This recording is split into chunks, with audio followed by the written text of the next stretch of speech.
Hey guys, what's up? Today we're going to do a recap and analysis of 4 Minutes episode 3. I loved episode 3. It confirmed a lot of things I thought, it changed my perception of things, but a lot of the major things that I thought turned out to be correct, so that makes me happy. We're going to do it similar to how we did episode 2, where I'm going to analyze as I recap because that's just the way my brain works. A few less screenshots because the editing takes 10,000 years when I film because these are so incredibly long. Any crazy things you see flying over the camera are probably just cat hair because my cat does not want to leave me alone. So let's get started. The episode opens on another corpse in a body bag being loaded onto a stretcher. A cop tells the cop that we know, whose name is Win, I found out from the My Drama list, that it's a body found killed in the exact same way and dumped in the same place as the one from episode 2. They say if it's not a serial killer, someone could be targeting people for revenge. Tongla? The mafia? Could it be Time, who I theorize was the silhouetted man at the end of episode 2? Unless what we see before the opening credits is supposed to be the previous timeline, like I mentioned before, and not the current one. Is this what would have happened? Would Tidal have become a serial killer if Great hadn't stopped him? Or is this something else entirely? We get the opening credits and then open on Dome. He wakes up in the hospital. Time is there. Dome doesn't remember much except talking to Tidal.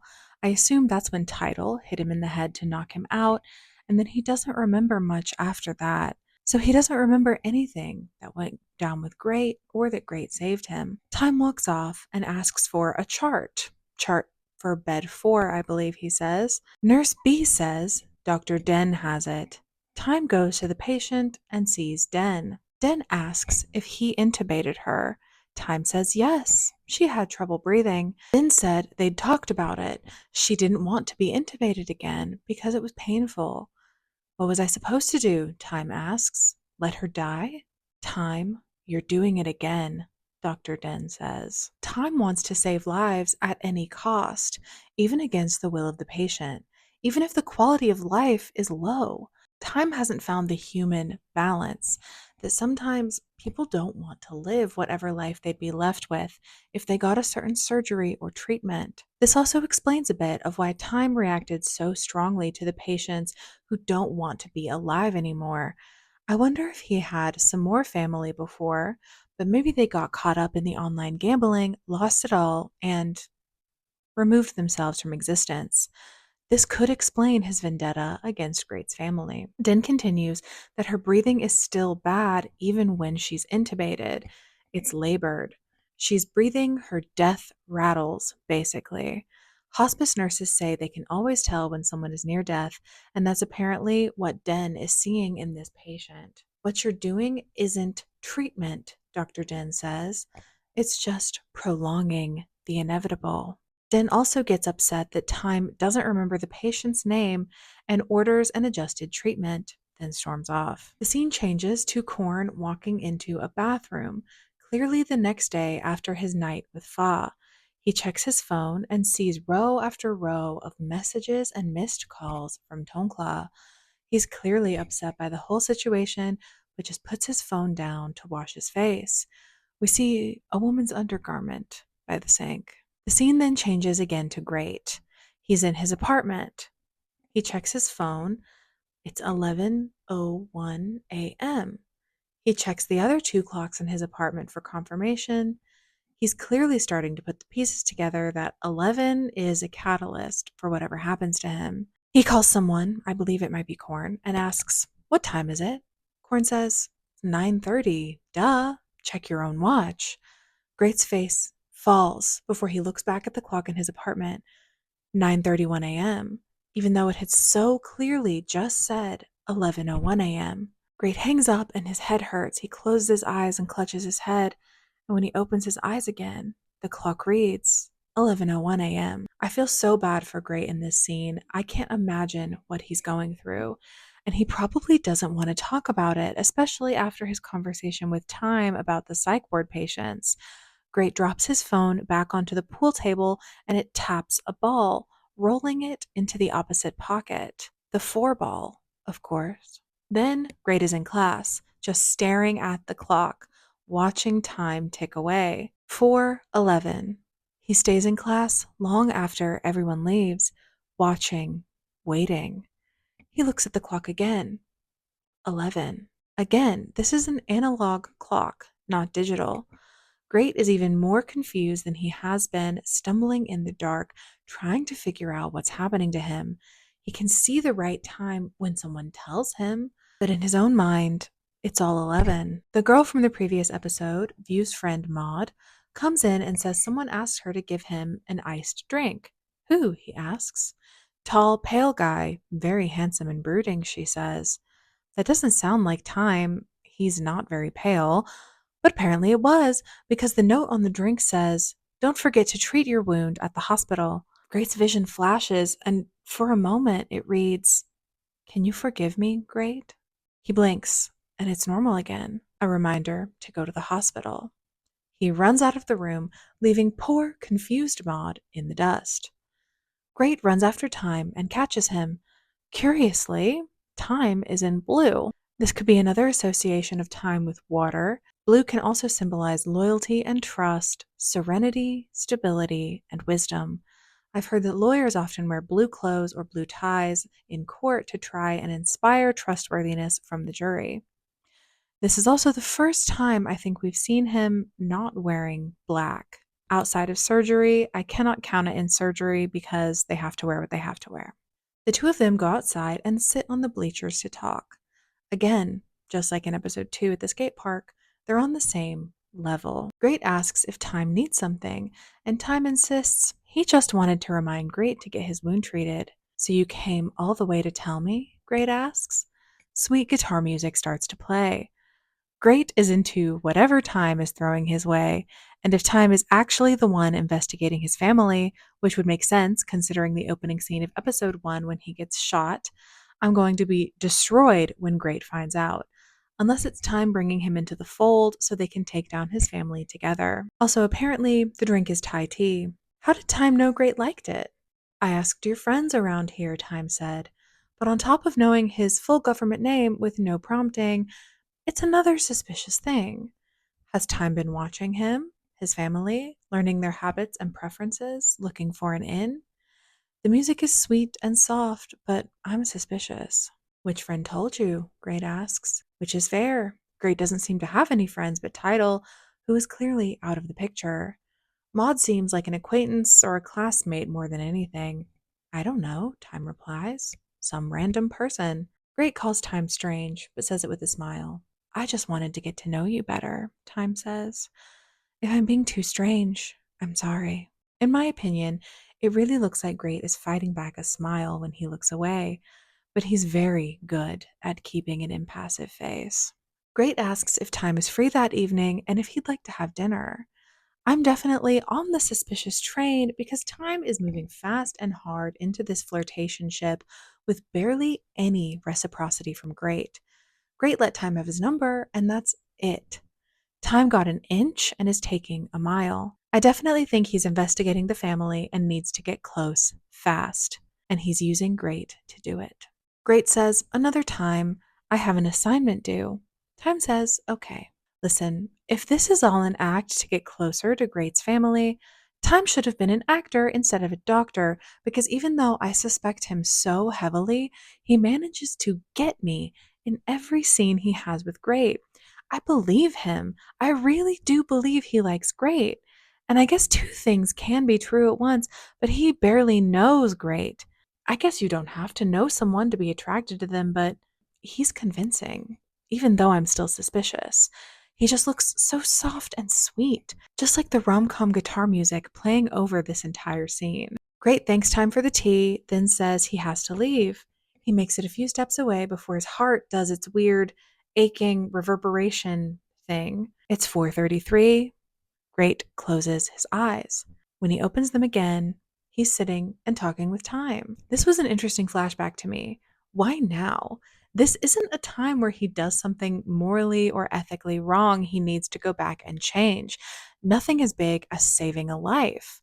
He just said no to dinner with Time. But clearly fate said, wrong decision, and sent him back to try again. Great is breathing hard and freaking out. He checks his phone. 4:29. No more 11s, weirdly.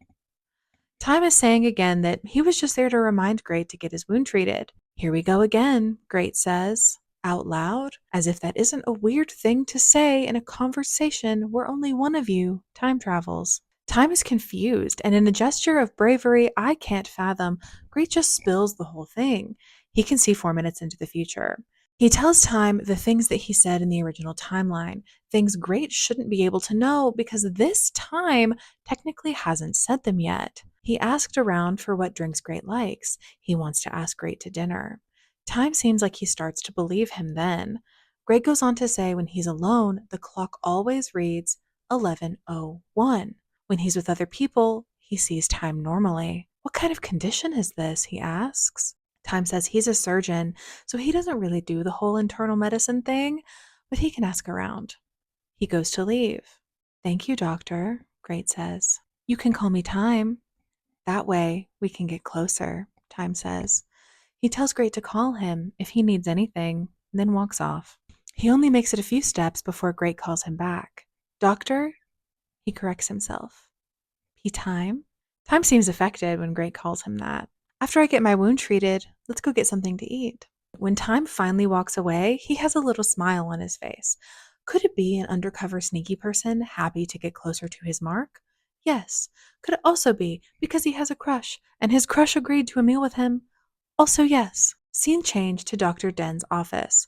Time walks in and Den turns his back, still mad about the patient, but they have an almost teasing vibe to their conversation. Den is like, just tell me that you won't do that anymore, aka intubating patients against their wishes. Time says, I won't do that anymore. In my opinion, he doesn't really seem to mean it. Den asks, what do you want? Time says he wanted to talk to Den before he went to psych. He explains Great's situation about seeing into the future and time on clocks being wrong. He explains it kind of badly, and Den is like, here are the directions to the psych ward. Time says no.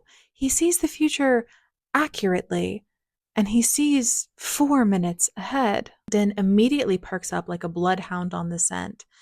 4 minutes into the future. Just like his patient Lokwa from episode 1. But these symptoms happen when her heart stops, Den says. Time says no, Great's still normal, not sure if that's a translation thing or what. Den says Time's patient and his should talk. Time agrees.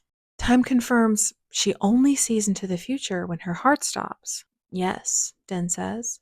Time asks, why 4 minutes? The scene cuts to Great walking into what I believe is Den's office, but it's all dark and red and it has weird projections of brain scans on the wall, and a timer for 4 minutes is projected onto the far wall. A woman is sitting on a bed in front of it. We don't see her, but if I had to guess, it's probably Lokwa from episode 1. We hear Time's voice and Great blinks. He's in the mall with Time. Whatever he saw was a vision? Dreamscape? Futurescape? Time asks if Great is okay. Time checks his watch. It's, from what I can tell, maybe 7:12 or so. Great says he's not hungry anymore, and instead, they go to a bunch of claw machines full of stuffed animals. Time confirms Great isn't hungry and that this is what he wants to do. Great is giving I Kun Chai vibes and that he doesn't know how to work a claw machine. Like, doesn't even know how to turn it on or that you need coins to make it work. Time is like, well, whatever, I guess this is what we're doing now, and goes to go get some coins. Something about this scene is so charming. I don't know if it's the angle, the lighting, the cute music, or what, but it's just very cute to me. Maybe to see Great getting indulged when he probably didn't get to do a lot of normal kid stuff when he actually was a kid. I don't know, it was just very precious to me. Great tries and fails to win a cat plushie. Time gives him some claw machine advice. Great asks if he's good at them. Time says no, but he would see people win and Googled how to do it. Great says that's typical for a doctor. Time looks mildly offended. I guess Great means by this that it suits a doctor not to even want to try something that they'd maybe be bad at. Maybe like they're so used to being the best and being good at things that they don't even want to try if they don't know that they'll succeed. Great misses the cat again. Time says he'll give it a try. So this is a random thought. I'm not saying that I hate the parachute pants vibe that Great has going, but I wouldn't mind some skinny jeans or even like straight leg trousers. I'm a simple girl who came of age in the late aughts, early 2010s. I love a boy in skinny jeans. Time wins the cat plushie. Great tries again and eventually wins a black cat plushie as well. So they've won a white cat plushie and a black cat plushie. Fitting since they're back in their colors. Great is in white, and Time is wearing a black shirt, but it happens to have white piping around the collar, almost like a little bit of Great with Time. They keep obsessively playing this claw machine. Eventually, Time gets some snacks and they share while they play. They basically win a cat plushie army. I wonder why that vision prompted Great to change pace like this. Was he worried whatever they were about to do would spark more visions or make him go back in time again? Did he decide to just fully change course to something totally random? Or did he genuinely lose his appetite and need a distraction? Great drops Time off at his grandma's house. This time, he's driving a cherry red SUV. Great asks, "Just you and your grandma?" Great asks if it's just him and his grandmother.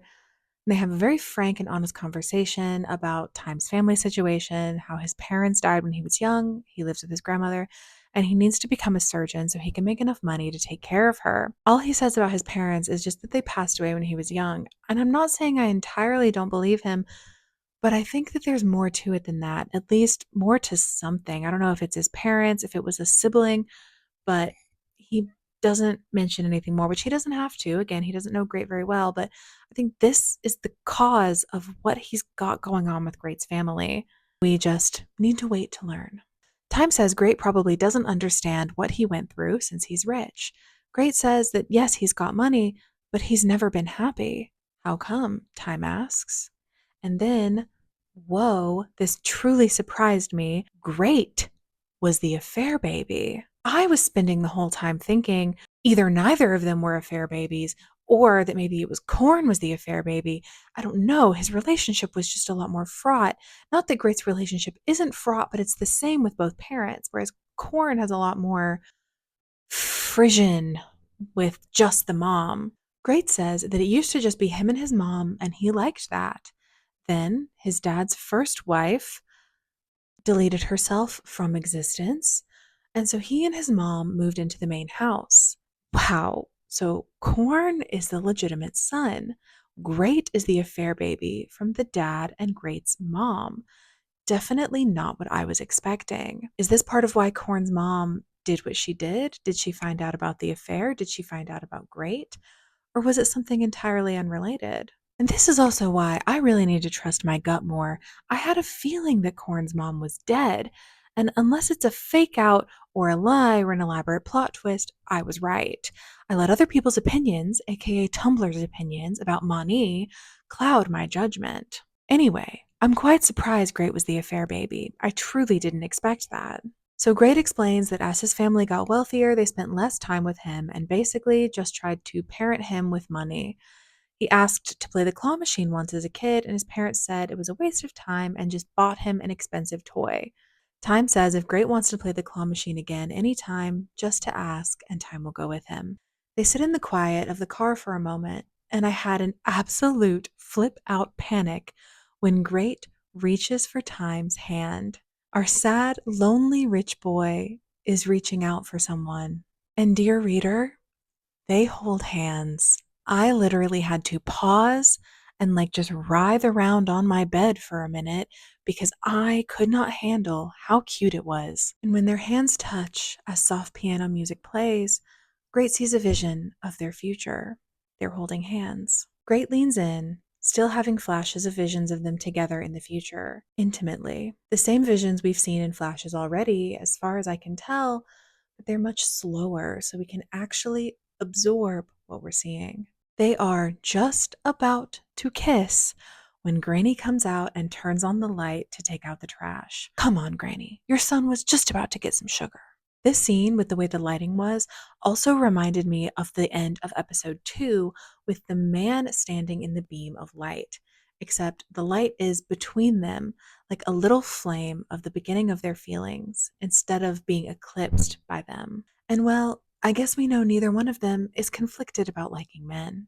Before Time leaves the car, he tells Great about setting up a meeting with the other patient like him. Great seems excited and gives Time one of their hoard of cat plushies to take with him.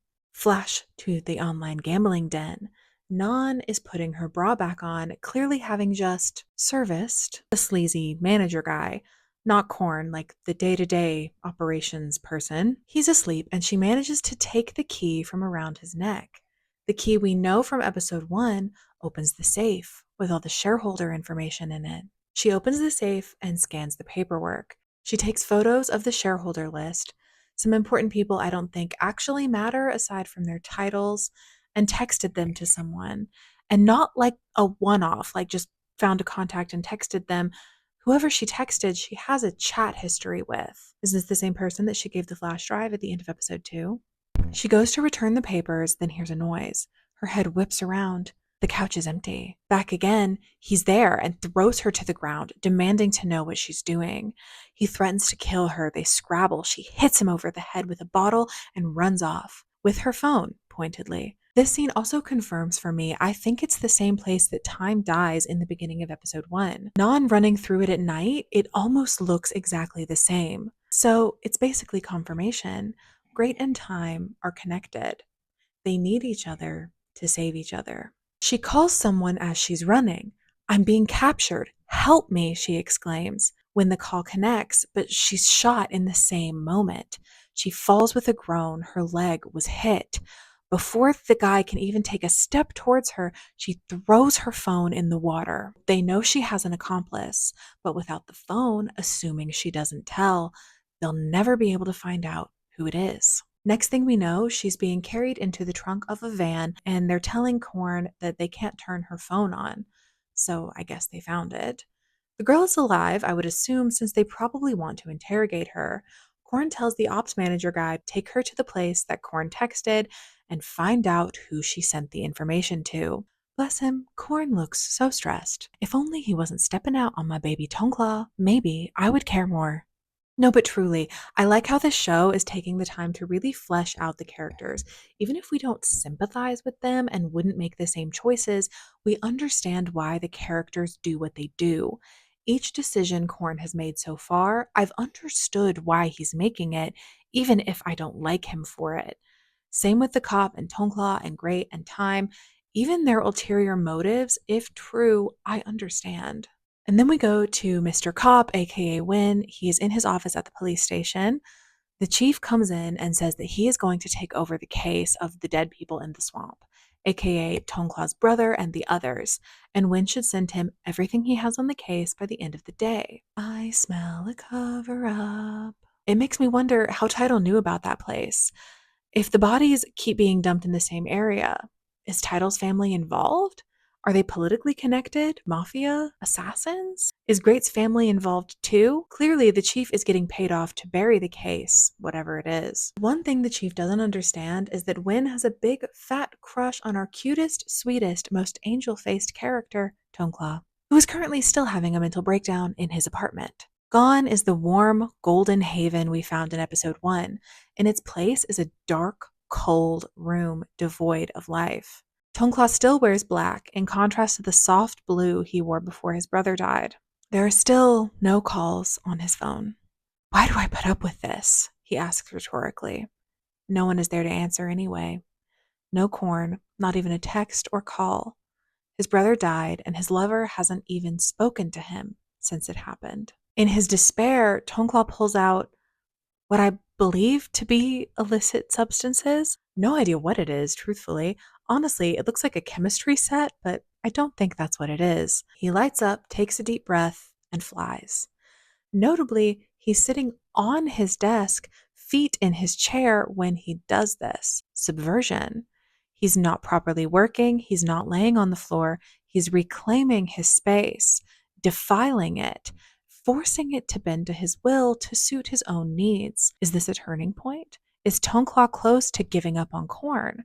Was his brother's death the catalyst for him to finally leave a relationship that was never going to be any more than whispers in the shadows and quickies between work meetings and family dinner? Just as he's starting to relax, euphoria sliding through his veins, the doorbell rings. It can't be Corn. He doesn't knock or ring the bell. The only other person who's rung the doorbell recently is the police officer, who probably wouldn't appreciate how Toneclaw chose to unwind. Toneclaw quickly hides his substances and rushes out the door.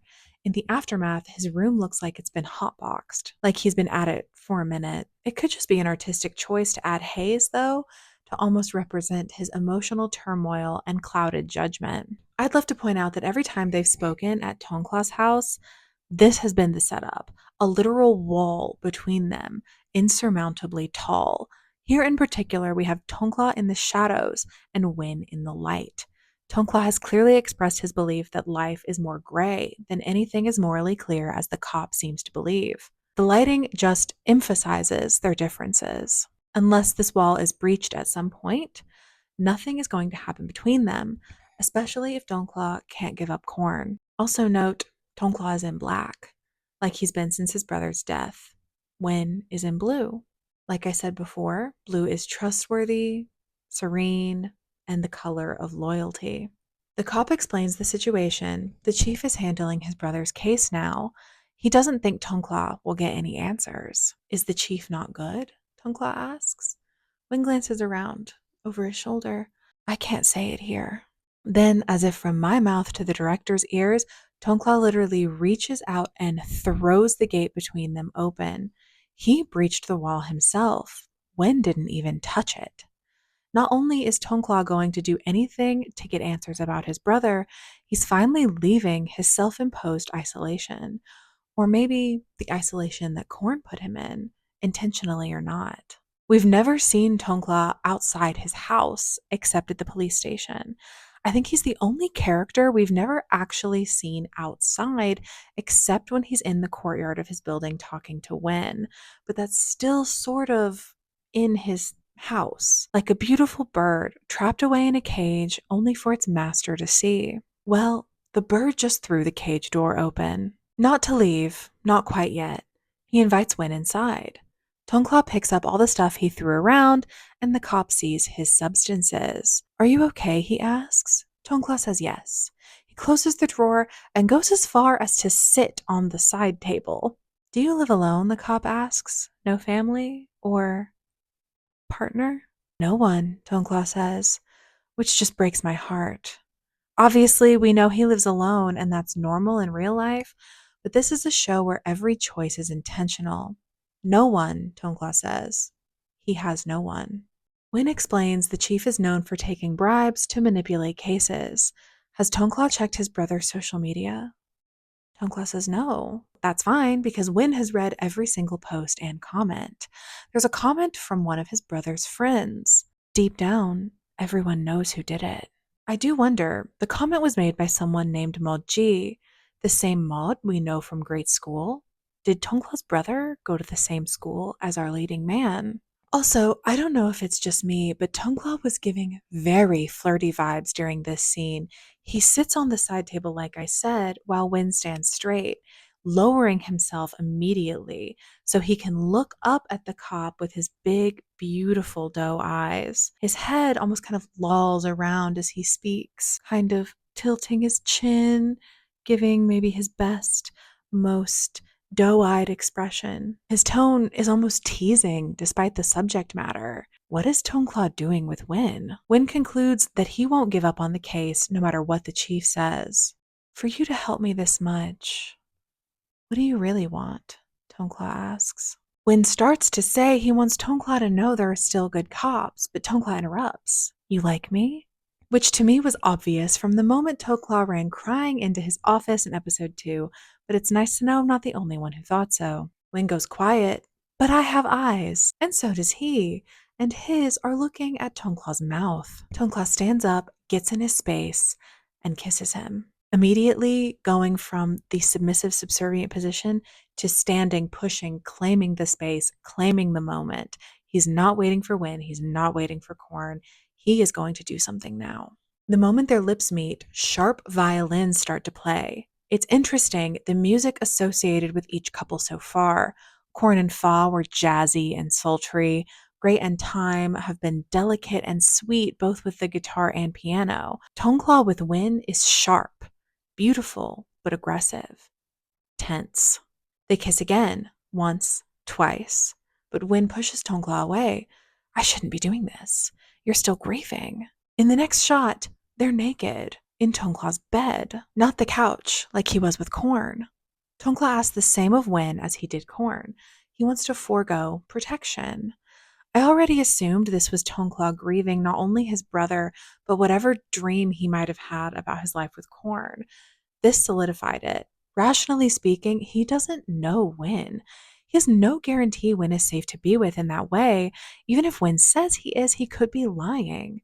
Win doesn't seem like the kind of person, but you never really know.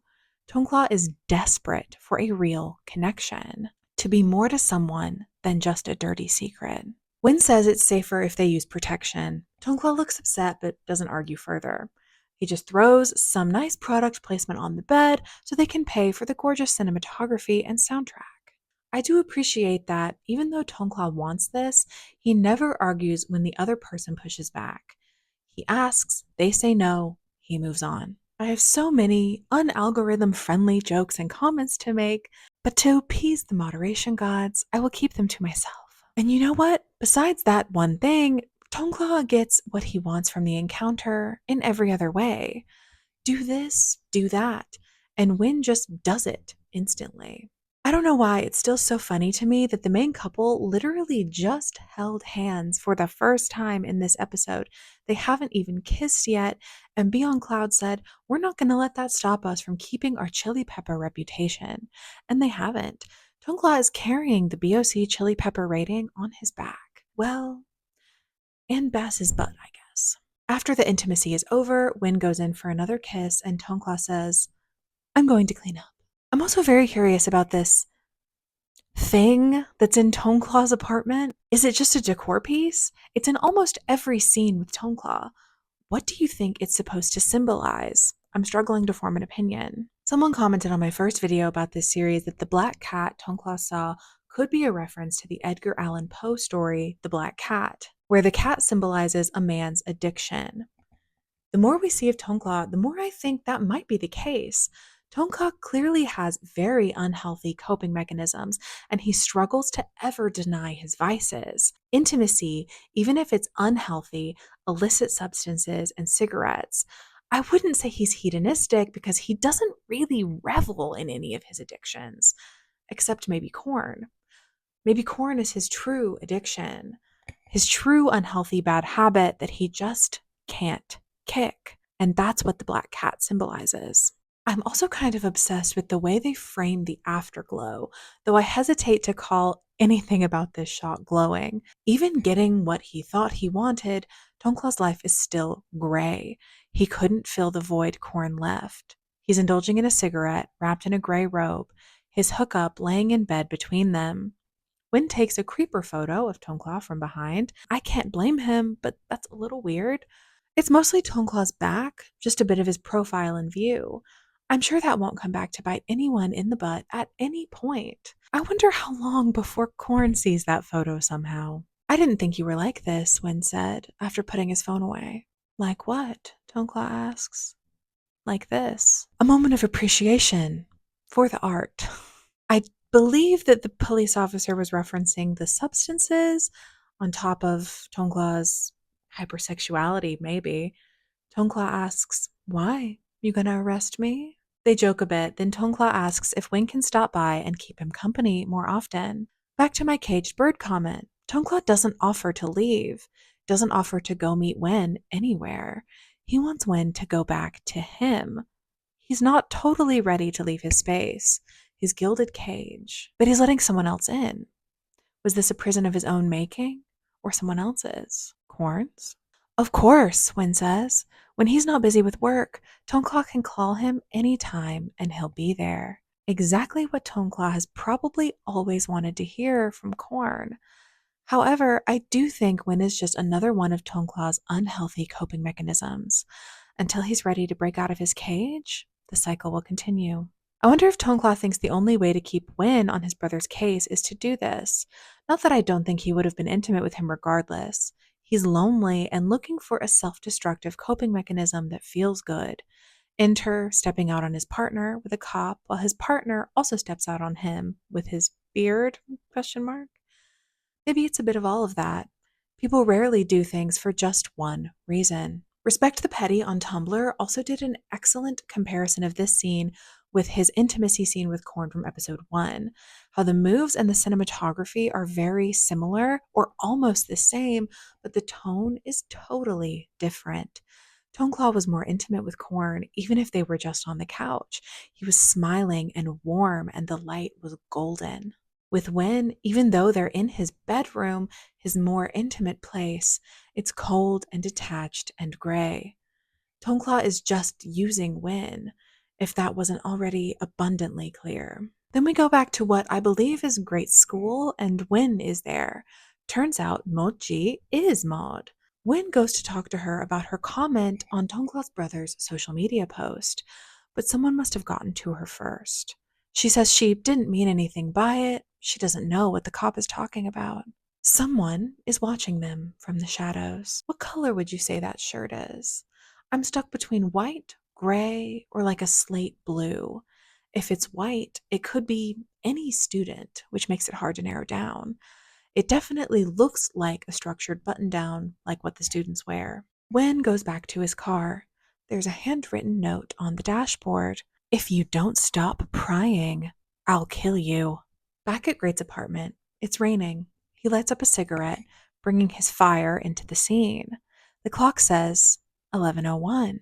A white and black cat plushie snuggle on the couch. We finally get this iconic scene from the promotional material. Suddenly, out of nowhere, the clock turns from 11:01 to 11:02. Remember in the previous episode when the clock changed from 11 to 11:01, but only Akira was there to see. I wonder if it's a countdown to when the timelines collide. Will Great still have a heart attack? Is it a version of 4 minutes that he has to change his fate?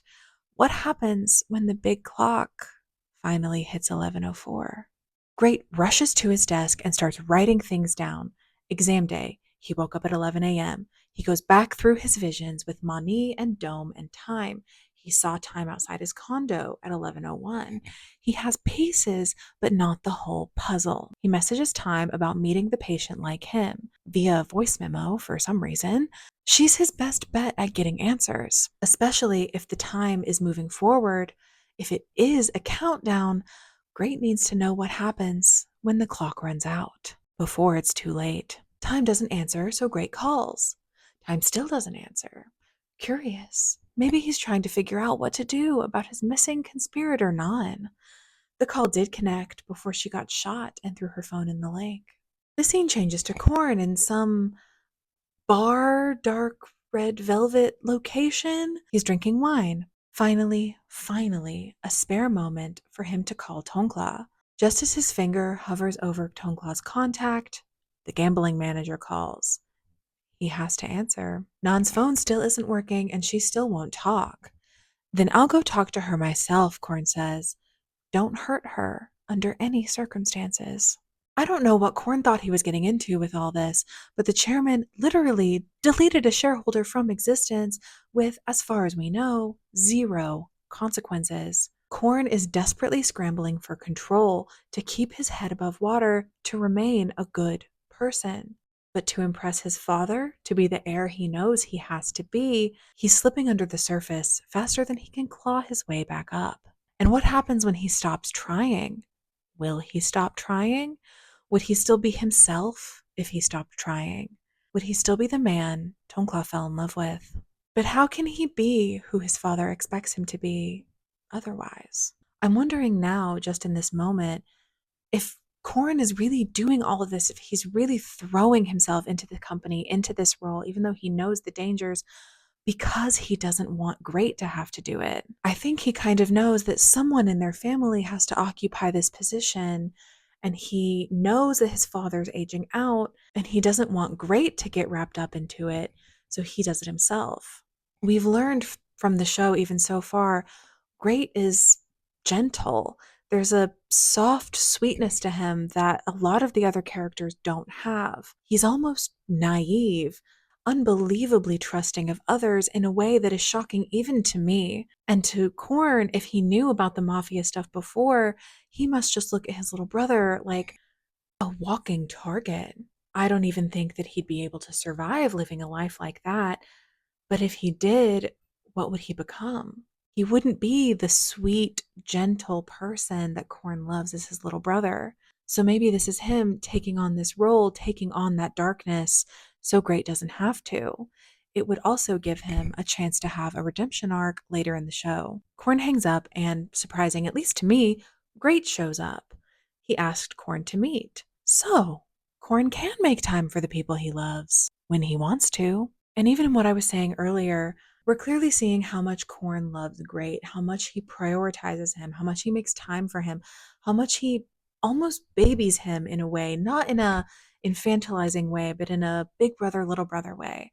And that I think really feeds more into the fact that Korn would not want Great to be doing what he's doing. So he's doing everything in his power to be excellent at the job so they never have to put Great in the same position. As soon as Great enters the frame, the camera angle starts to tilt. Korn's world is dark and dangerous, but it's orderly. Things have a linear way of going. Add Great into the mix, and everything distorts because of his power, because of himself, both.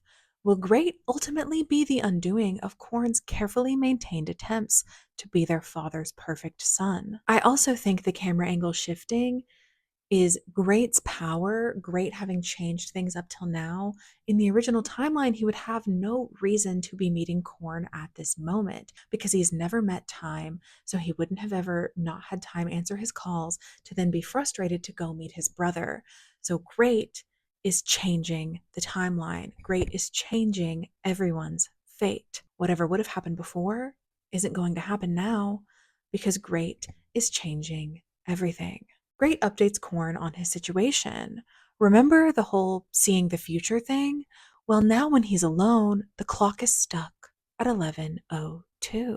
I think Great tells Korn from a place of trust. He seems to genuinely love his brother and they have a good relationship. I wonder if he tells Time from a similar place. He has visions of their future. He knows they're important to each other, which kind of speed runs the usual trust building aspects of getting to know someone. Or is it loneliness? Does he long for someone else to confide in who will listen to his problems?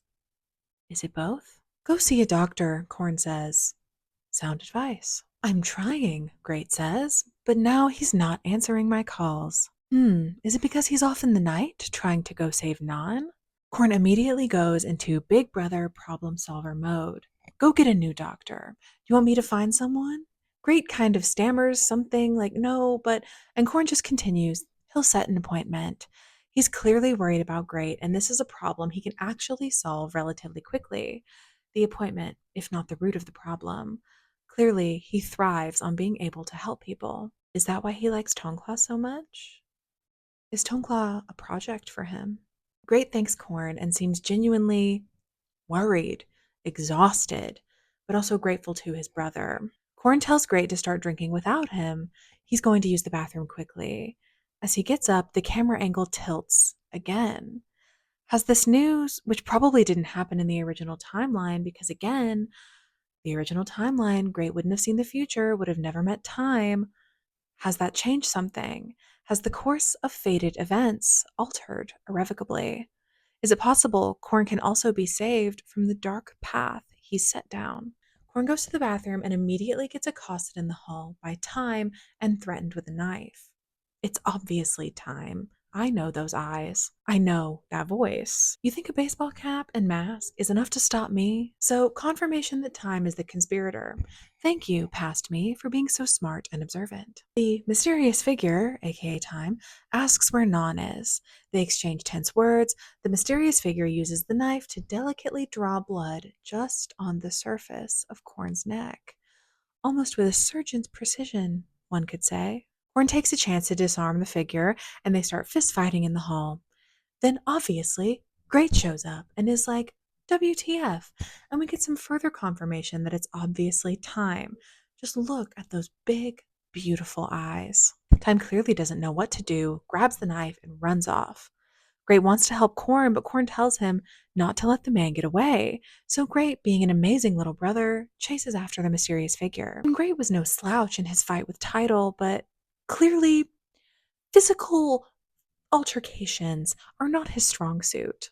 I wonder in the original timeline what would have happened. Would Time have gotten the answer about where Non was, gone to go save her, and then we would have gotten the events of the opening sequence of episode 1? He would have gone to save her and then gotten himself killed because obviously Time now knows Great. Great interrupted them. Time can't continue on. He's so frazzled, so he stops his assault on Corn.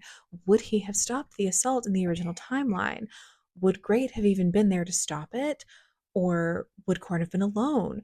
But Corn was there to meet Great. So would Great have been there, but Time would have just attacked him? So many possibilities. Great catches up to the man in black. He's in all white himself, by the way, and they grapple. Time, I'm going to call him by his name after the shot of his big, beautiful doe eyes. That was definitely our confirmation. Anyway, Time clearly doesn't want to hurt Great, but he's also trying to keep Great from hurting him, so it's a delicate balance. Time pins Great against a wall, and he's trying one hand, then the other hand, and then suddenly Time just rips his mask off. Great is confused and devastated. The episode ends. I'm surprised that Time is going to be bringing Great into the fold this early. I'm so curious for his explanations in the next episode. Did he know about Great already? Was it an unlucky coincidence? Was he playing him and then caught feelings? Or are his feelings not real? I wonder if this means that he and Great are going to work together to bring down the criminal side of Great's family. I saw a theory on Tumblr that Non could be Nacha times X. But if that's true, are they really exes? Did they just pretend to break up so that she could go undercover? Or did they pretend to date so they could spend a lot of time together to plan and their romantic relationship was never real? Or was the breakup never real and they're still dating while he's trying to seduce Great? I'm so excited for episode 4. I can barely stand it. Please let me know what you think about these theories in the comments. I am so curious once again to hear what everybody else thinks. If you enjoyed this video, please like and subscribe to my channel and share this video with somebody else who is loving 4 minutes. That's all for now, and I'll see you next time. Bye.